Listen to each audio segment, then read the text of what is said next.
نہ جانے مسائل تو علماء سے پوچھیں، یہ حکم مبین ہم کو رب سے ملا ہے، چلو پوچھ کیسے جیے زندگی کو، چلو پوچھ لے کس میں رب کی رضا ہے، رب کی رضا ہے۔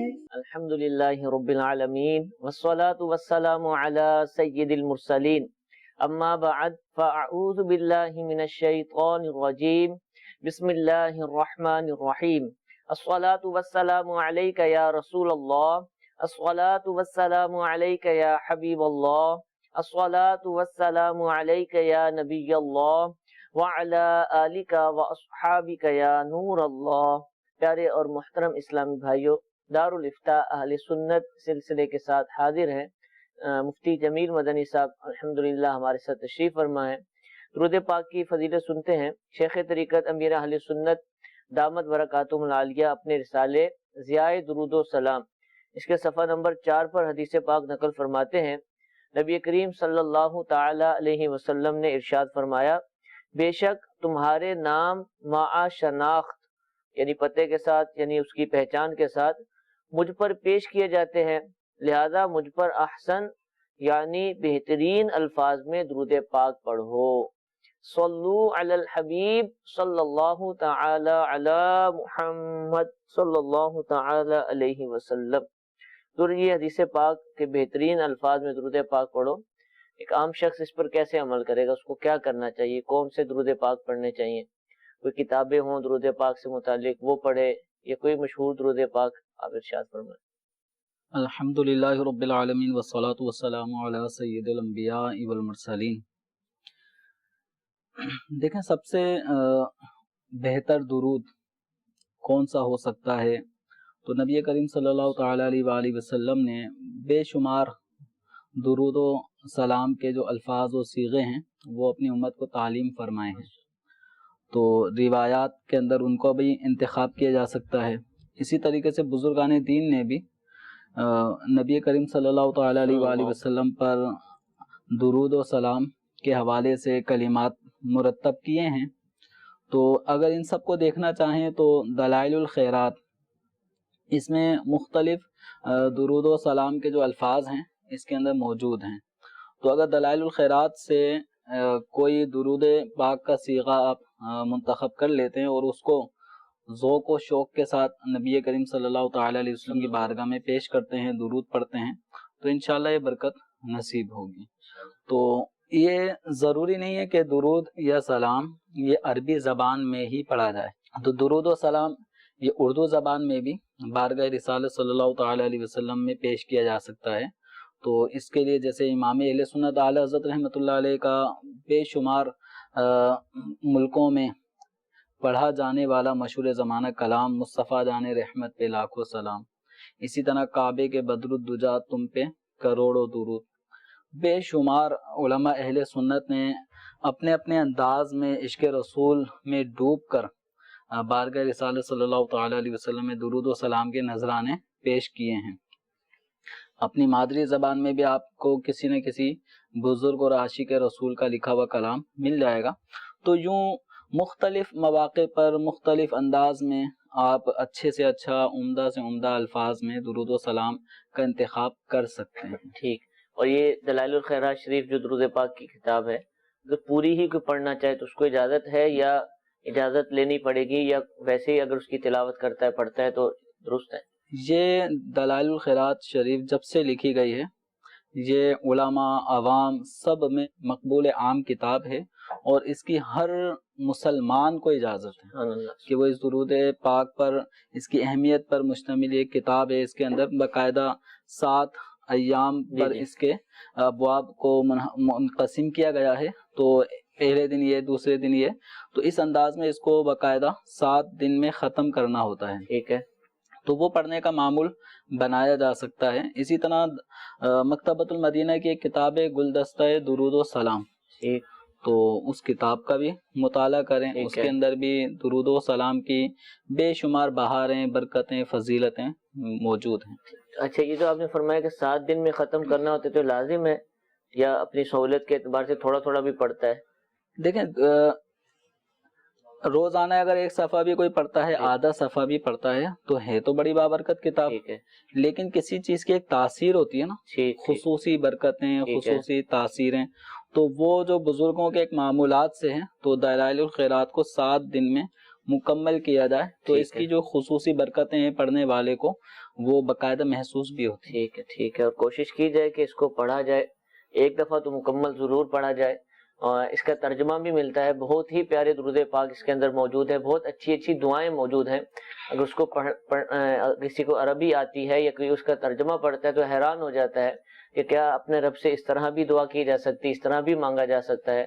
دلائل الخیرات بہت مشہور کتاب ہے، کسی بھی اچھی کتابوں کی دکان ہوگی وہاں سے آپ کو بآسانی انشاءاللہ یہ مل جائے گی، ترجمے کے ساتھ بھی مل جائے گی اور بغیر ترجمے کے بھی مل جاتی ہے.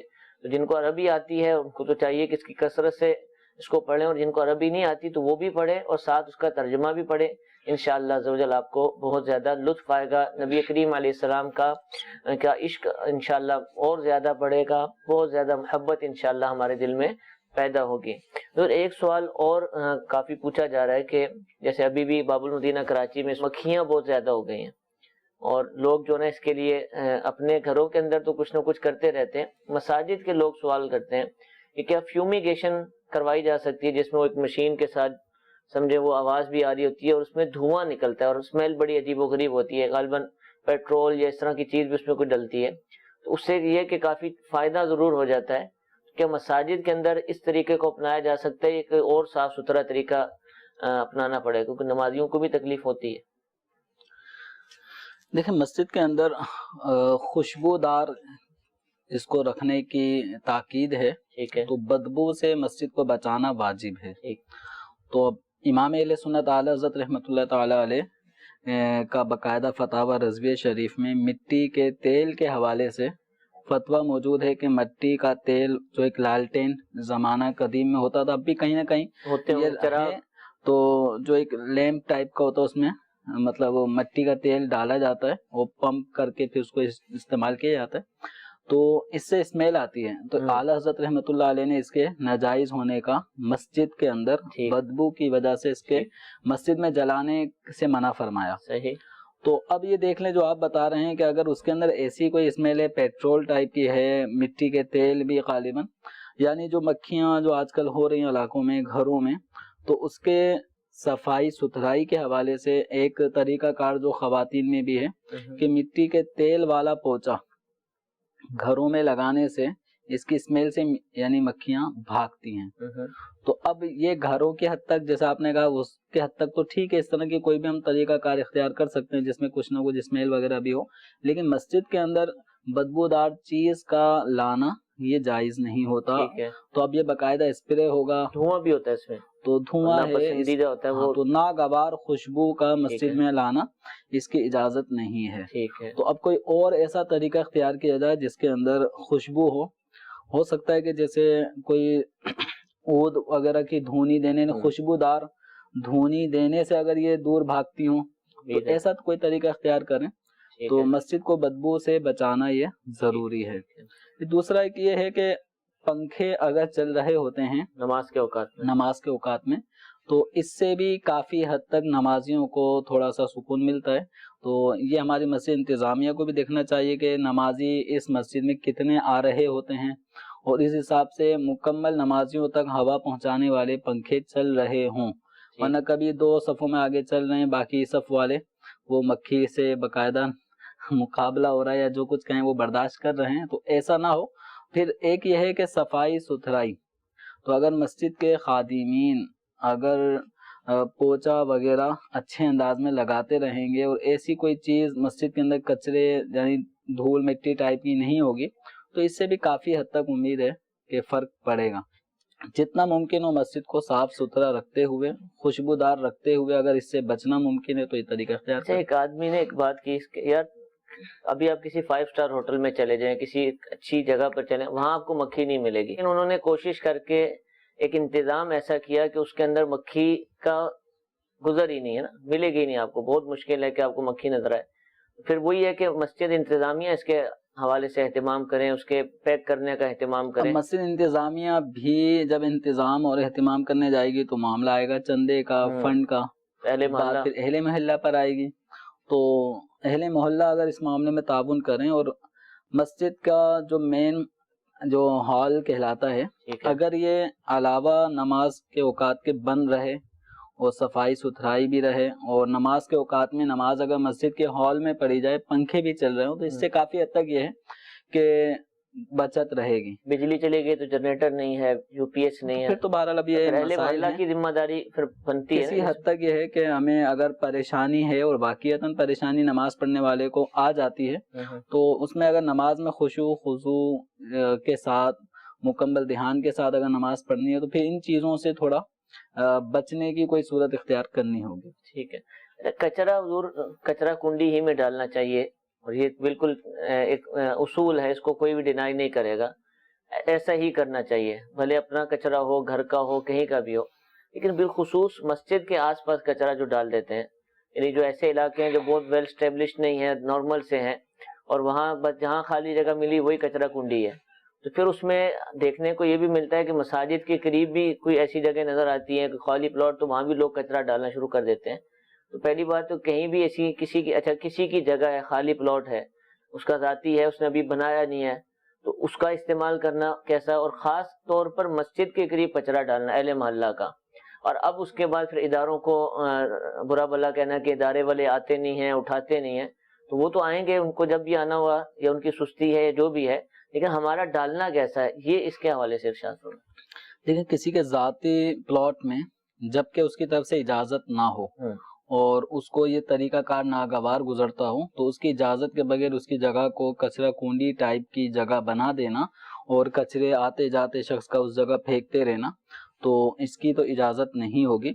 پھر دوسرا یہ ہے کہ یہ مچھر یا مکھیاں اور اس طرح کی جو بھی یعنی امراض پھیلانے والے جو مخلوقات ہیں یہ, تو ان کا وجود وہ اکثر ایسی جگہوں پہ زیادہ ہوتا ہے جہاں گندگی وغیرہ زیادہ ہو. تو اب اہل محلہ تھوڑا سا اگر ہوش کے ناخن لیں, تھوڑا عقل سے کام لیں, یہ تو غور کریں کہ ہم نے برابر والے خالی پلاٹ میں کچرا پھینک رہے ہیں, وہیں کچرا جل رہا ہے, وہیں سب کچھ بارش ہونے کے بعد مزید تعفن پھیل رہا ہے, اس کا نقصان کس کا ہوگا؟ ایک تو الگ کہ وہ اس سے اجازت نہیں لی, اس کا ایک اخروی معاملہ ہے کہ آخرت کا نقصان ہے. دوسرا ہے کہ دنیاوی اعتبار سے دیکھیں, آپ کچرا اگر پالیں گے, کچرے کی پرورش کریں گے, تو پھر آگے جراثیم نے ہی پرورش پانا ہے, اور ان جراثیم کا سب سے پہلا حملہ آس پڑوس کے جو افراد ہوتے ہیں, مکین ہوتے ہیں, انہی کی طرف ہوگا. تو اس لیے اہل محلہ کو یوں بھی یعنی عقل کا بھی تقاضا یہ ہے کہ اپنے اطراف سے گندگی کو, کچروں کو دور رکھا جائے. ٹھیک ہے. اور بالخصوص جب مسجد کا معاملہ آ جاتا ہے تو مسجد کو تو صاف ستھرا رکھنے کی تاکید فرمائی گئی ہے, حکم دیا گیا ہے, اور مسجد کے اطراف میں کوئی ایسی چیز نہ بنائی جائے کہ جس کی وجہ سے مسجد میں اس کی اسمیل اور بدبو آ رہی ہو.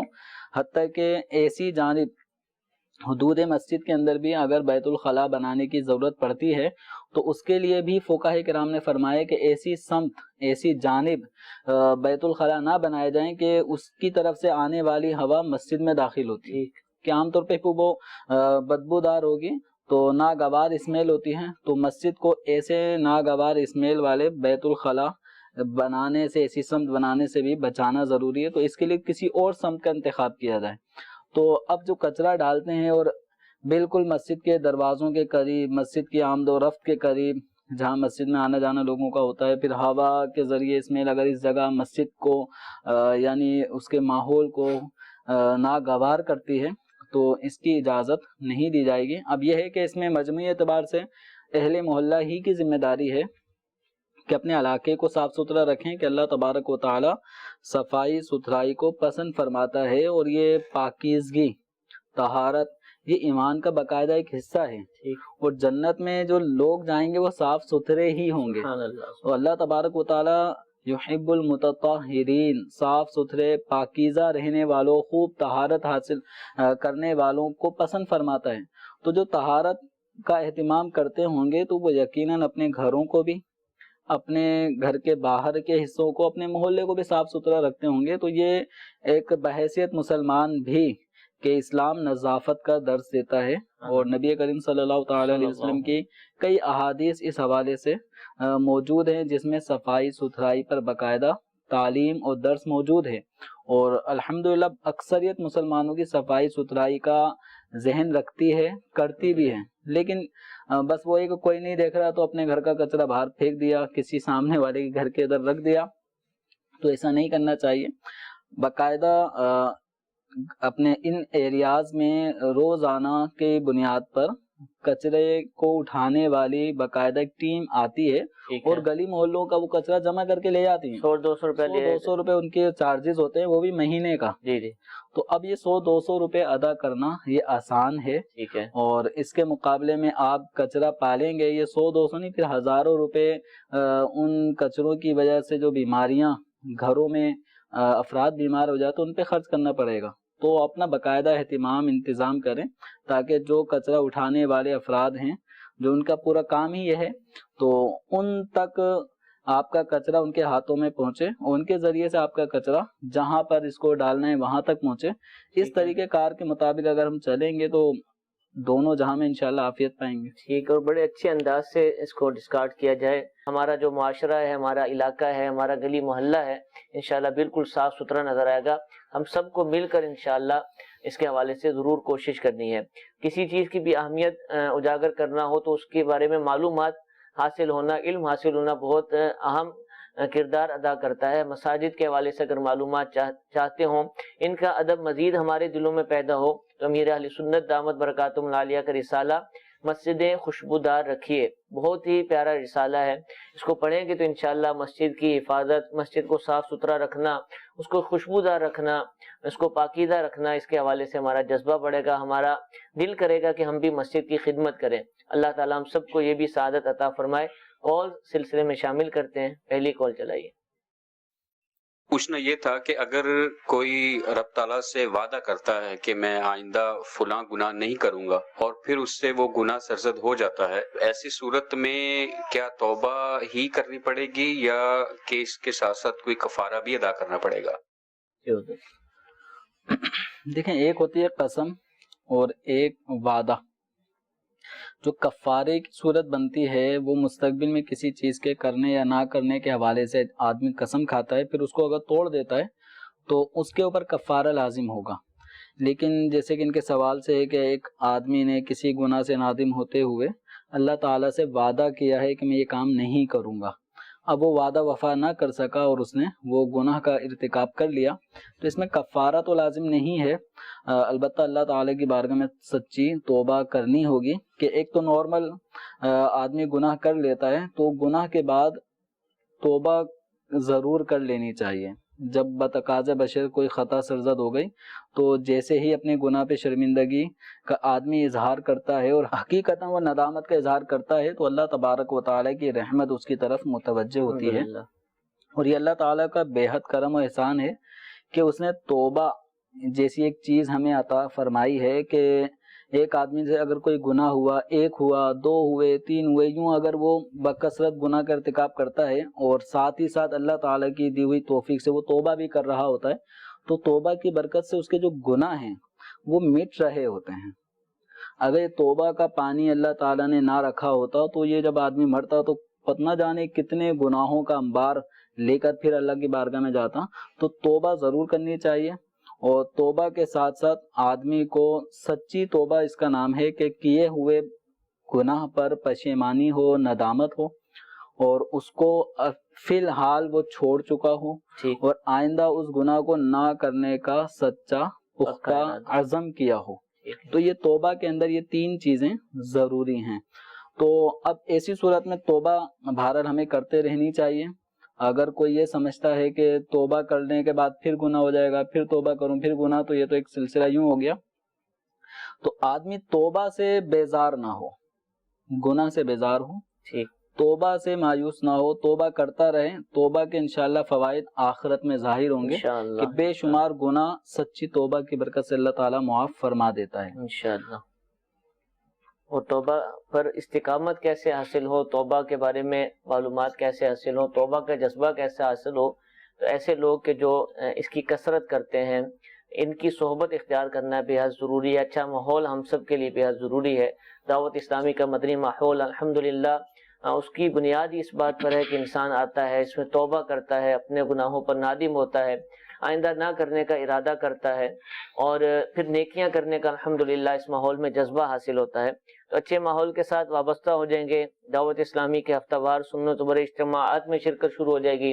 امیر اہل سنت دامت برکاتہم العالیہ کے مدنی مذاکرے دیکھنا شروع کر دیں گے، مدنی قافلوں کے مسافر بننا شروع کر دیں گے، تو انشاءاللہ عز و جل توبہ کرنے کی بھی سعادت حاصل ہوگی، اور اس پر انشاءاللہ عز و جل استقامت بھی حاصل ہوگی، نیکیاں کرنے کا بھی جذبہ حاصل ہوگا. بغیر کچھ کیے کچھ بھی حاصل نہیں ہوتا. کچھ پانے کے لیے کچھ کرنا پڑتا ہے، اور کرنے کے اسباب ہونا ضروری ہے. اس معاشرے کے اندر کہ جہاں ہر طرف سے گناہ ہی گناہ ہے، اور گناہوں کے اسباب ہر طرف سے بآسانی مل جاتے ہیں، اس میں رہتے ہوئے شیطان ہمیں توبہ کرنے دے ایک بہت ہی مشکل کہ اللہ تعالیٰ جس کے لیے راہ آسان کر دے اسی کے لیے ممکن ہے. لیکن ہم اگر کوشش کریں گے، اپنے لیے نیکی کرنے کے اسباب، گناہوں سے بچنے کے اسباب پیدا کریں گے، تو انشاءاللہ اللہ تعالیٰ بھی ہماری مدد فرمائے گا. دعوت اسلامی کے مدنی ماحول سے وابستہ ہو جائیے اور اس کے مدنی کاموں میں مشغول ہو جائیے. انشاءاللہ عز و جل دین و دنیا کی بھلائیاں انشاءاللہ ہم سب کو نصیب ہوں گی. ایک اور کال سلسلے میں شامل کرتے ہیں.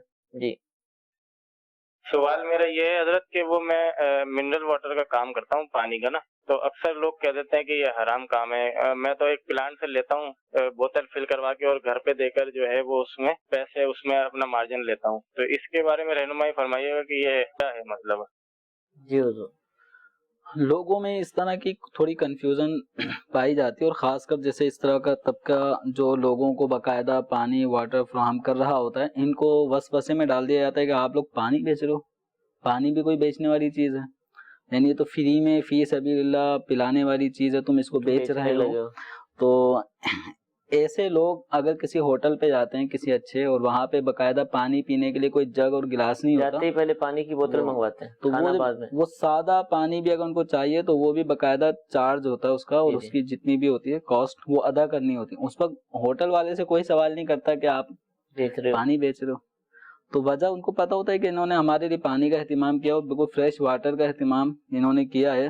تو یہ جو ہمارے علاقوں میں پانی سپلائی کر رہے ہوتے ہیں، تو پانی کا بیچنا، جبکہ وہ پانی ان کی اپنی ملک میں آ چکا ہے، خریدنے کی وجہ سے یا مباح پانی کو انہوں نے حاصل کر لیا ہے اور ان کی ملک میں اگر آ گیا ہے تو اس کو یہ بیچ سکتے ہیں. تو پانی کی خرید و فروخت کا جو انداز ہے، تو اگر وہ ملک میں ہے تو اس کو بیچنے میں کوئی حرج نہیں ہے. اس کو یہ کہنا کہ پانی کوئی بیچنے والی چیز ہے، تم پانی بیچ رہے ہو، غلط کر رہے ہو، حرام کر رہے ہو، تو ایسا کچھ بھی نہیں ہے. تو پانی کو بیچنا بلا شبہ جائز ہے، جب تک کہ کوئی اور غیر شرعی کام کا ارتکاب نہ کیا جا رہا. ٹھیک ہے. اچھا حضور، پانی جیسے ہوٹل کا تذکرہ چھلا کہ اب تقریباً ہوٹلوں میں یعنی تھوڑا سا اپ ہوا، یعنی گلی محلے کے ہوٹل سے بڑا تو پانی آپ کو ہوٹل کے اندر نہیں ملے گا. اور ایسا بھی نہیں ہوتا کہ وہ اپنے کھانے جو نا منرل واٹر سے بناتے ہیں، وہی لائن کا پانی آتا ہے اسی کو ڈالتے ہیں، اس سے کھانا بناتے ہیں. کیا ثواب کی نیت سے ہم ترغیب دلا سکتے ہیں کہ ٹھیک ہے آپ منرل واٹر بیچیں، جن کو پینا ہوتا ہے وہ سادہ پانی نہیں پیتے، وہ آپ سے بوتل ہی مانگیں گے. لیکن ایک طبقہ ایسا ہوتا ہے کہ اتنی گنجائش نہیں رکھتا کہ وہ 100-150 روپے کا کھانا کھا رہا ہے لیکن پانی نہیں ہے اس کے لیے، اور اس کو پھر 30 روپے کی 20 روپے کی جو بھی وہاں دستیاب ہوتا ہے وہ لینی پڑتی ہے. تو اگر یہ ثواب کی نیت سے یہ پانی پینے والا پانی بھی رکھ دیں کہ جو خود بھی پیتے ہیں، ان کے ملازمین بھی پیتے ہیں، اس کا کھانا بھی بنتا ہے، اور اگر کہتے ہیں نہیں لائن کے پانی میں کچرا ہے تو فلٹر لگا لیں تھوڑے سے پیسے لگا کر، اور کچرا ہے تو پھر کھانے میں بھی نہیں ڈلنا چاہیے اور خود بھی نہیں پینا چاہیے. وہ پانی جو پیا جا سکتا ہے تو کیا رکھنا نہیں چاہیے؟ یا اس پانی کو بھی بیچنے کی طرف جو اب رجحان بڑھتا جا رہا ہے، تقریباً جگہوں پر جو ہے نا وہ آپ کو پانی ناپید ہی نظر آئے گا، کہ آپ کو نل بھی نظر نہیں آئے گا کہ پانی جہاں سے کہنے یا یہیں سے بھر دو، اور خریدنا پڑتا ہے. تو یہ ایک رجحان بڑھتا جا رہا ہے.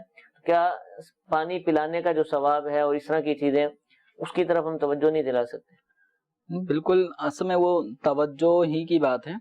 چاہیں تو اس منرل واٹر کے جو پانی آدمی پی رہا ہے تو اس کو ہی اگر فری کر دیں، جو آپ نے بوتلیں رکھی ہیں اسی کو فری کر دیں، فی سبیل اللہ کر لیں، تو انشاءاللہ کسی کو پانی پلانے سے، جبکہ گناہ کی بخشش کا بھی اس کے اندر بشارت، جب کسی کو پانی پلایا جاتا ہے تو پانی پلانے والے کے گناہ معاف ہو رہے ہوتے ہیں. تو اسی طریقے سے اگر کسی نے ایسی جگہ پانی پلایا کہ جہاں پانی نہیں ملتا، اور ایسی جگہ جب کسی کو پانی پلاتا ہے کسی کو، تو گویا اس نے اس کو زندہ کر دیا. تو اس کی مطلب برکتیں ہیں، اس کے گناہ معاف ہو رہے ہوتے ہیں. تو اگر ایسا ممکن ہو، اور اس میں اگر ذہن بننے کی بات ہے، تو اگر کوئی 60-70 روپے کی بوتل، اگر وہ جب کوئی آدمی 1200 1500 2000 2500 روپے کا کھانا کھا رہا ہے، تو اگر اس کے لیے بوتل کو فری کر دیا جائے تو ایسا مسئلہ نہیں ہے. لیکن اگر چلے یہ نہیں کرتے، لیکن وہ طبقہ کہ جو 150-200 روپے ہی کا کھانا لینا چاہ رہے ہیں، 2 افراد کے ان کو چائے پینی ہے، اور آپ کی چائے بھی تھوڑی سی مہنگی ہے، 50 روپے کی 60 روپے کی، نارمل سیٹ کرے چلے ٹھیک ہے 100 روپے کی چائے ہے، لیکن دونوں نے ہی پانی پینا ہے، تو اب وہ 60 روپے کا پانی بھی خریدیں. تو اب اس کے اندر یہ کہ آسانی فراہم کریں.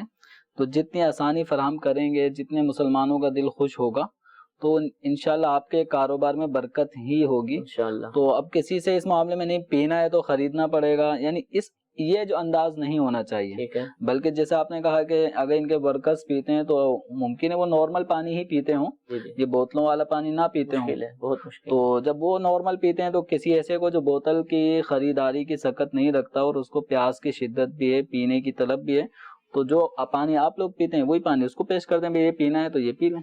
کم از کم لکھ کے لگا دیں کہ نل کا پانی بھی دستیاب ہے. آپ اگر رکھتے نہیں ہیں، آپ کو لگتا ہے اس طرح کہ مطلب اس طرح بہت زیادہ آپ نے دیکھا ہے لوگوں کو کہ پریشان حال، پریشانی تو ان کی پریشانی کی آپ مطلب صورت حل کی کوئی صورت نکالنا چاہ رہے ہیں، تو بالکل جو ہمیں اگر ایسے افراد سن رہے ہیں کہ جن کے ہوٹلز ہیں اور اس طرح کی جگہ ہیں جہاں پہ لوگ آ کے کھانے پینے کا کام کرتے ہیں، تو اگر آپ پانی کم از کم فری کر دیں، اچھا پانی ہی فری کر دیں، یہ نہیں تو کم سے کم نارمل پانی ہی آپ فری رکھیں، تاکہ بآسانی لوگ اپنے کھانے پینے کے معاملات کریں. اور ایسی جگہ جہاں پانی خرید کر ہی پینا ہوتا ہو، وہاں پہ اگر کوئی فری میں پانی مل رہا ہو تو یقیناً کھانے پینے والے کا دل خوش ہوگا. انشاءاللہ. انشاءاللہ اللہ تعالیٰ ہمیں اس کی بھی سعادت عطا فرمائے، اس کی نیت کرنے کی سعادت عطا فرمائے. اگر ہوٹل والے کوئی سن رہے ہیں یا ہوٹل والوں کے جاننے والے سن رہے ہیں تو وہ ان کا ذہن بنائے. انشاءاللہ اس کی مزید ہمارے کاروبار میں برکتیں ہوں گی، لوگوں کا بھی دل انشاءاللہ خوش ہوگا. ایک میسج سلسلے میں شامل کرتے ہیں. سوال یہ پوچھ رہے ہیں کہ بھابھی نے طلاق لے لی، اب جو بھابھی کا سامان ہے اس کے بارے میں انہوں نے لکھ کر ہمیں بھیج دیا کہ مجھے یہ سامان نہیں چاہیے، یہ بھی لکھ کر دے دیا کہ میں نے حق مہر بھی معاف کیا. تو اب یہ بتائیے کہ اس سامان کا کیا حکم ہے، وہ سامان کس کے پاس آئے گا، کون استعمال کرے گا؟ دیکھیں، حق مہر شوہر کے اوپر واجب الادا تھا، اگر اس نے نہیں دیا تھا تو واجب الادا تھا. عورت حقدار ہے، اگر وہ لے لے تو ٹھیک، نہ لے معاف کر دیتی ہے تو یہ معاف ہو جائے گا. رہا معاملہ ہے کہ جہیز کا سامان جو لے کر آئی تھی وہ نہیں لینا، تو بس اوقات یہ جو جملہ ہوتا ہے نا، ہم جہیز کا سامان بھی نہیں اٹھا رہے اب، تو یہ ایک تانے کے اوپر بھی مشتمل ہوتا ہے کہ لکھ کر دیا ہے، لیکن بسا اوقات یہ اگلے شخص کی گویا ناک خاک آلود کرنا یا اس کو ذلیل کرنے کے لیے ہوتا ہے. جو ہم نے طلاق لے کر سامان بھی نہیں لے رہے، ٹھیک ہے، تو اب یہ سامان بھی نہیں اٹھایا تو یہ چار مطلب یوں سمجھیں خاندان بھر میں لڑکے والوں کی مزید جو ہے وہ عزت ڈیمیج ہو رہی ہے. سامان رکھ لیا ان لوگوں نے، کہ سامان رکھ لیا، وہاں کچھ اور بتایا جا رہا ہے، یہاں کچھ اور ہے، تو سامان تو اس حوالے سے اگر واقعتاً سامان نہیں لینا تو پھر ہر طرف یہ نہ کہا جائے کہ لڑکے والے سامان نہیں دے رہے. ٹھیک ہے، واضح کہا جائے کہ ہم خود نہیں لے رہے، وہ تو دینا چاہ رہے تھے، ہم نے ہی منع کر دیا. لیکن ایسا مطلب شاید کم ہے، بلکہ حال لوگوں کا یہ ہے کہ جو لڑکی جہیز کے اندر ڈنر سیٹ لائی تھی، 10 سال میں اس ڈنر سیٹ کی شاید کوئی بھی پلیٹ بچے تو بچے، ٹھیک ہے، کپ وغیرہ بھی ٹوٹ جاتے ہیں، چمچے بھی آگے پیچھے ہو چکے ہوتے ہیں. اب یہ آتا ہے کہ بھائی ہم نے طلاق ہو گئی تو آتا ہے کہ ہم نے جہیز کے اندر یہ سامان دیا تھا، لسٹ پوری آ جاتی، یہ سامان دیا تھا، کہاں ہے وہ پنکھا، کہاں ہے وہ پنکھا، بھی ٹوٹ پھوٹ کے خراب ہو چکا ہوتا ہے، وہ جو کچھ بھی سامان دیا ہوتا ہے. تو اب یا اصل کنڈیشن پر کہ ہمیں اصل کنڈیشن والا مال چاہیے، تو آپ کی بچی اس گھر میں رہی ہے، اس سے ہی ٹوٹی ہیں، اس کی اجازت سے برتن سسرال والے استعمال کرتے رہے اور کسی سے بھی ٹوٹ گیا تو وہ سارا زمانہ معافی کی درجے میں چلتا رہا.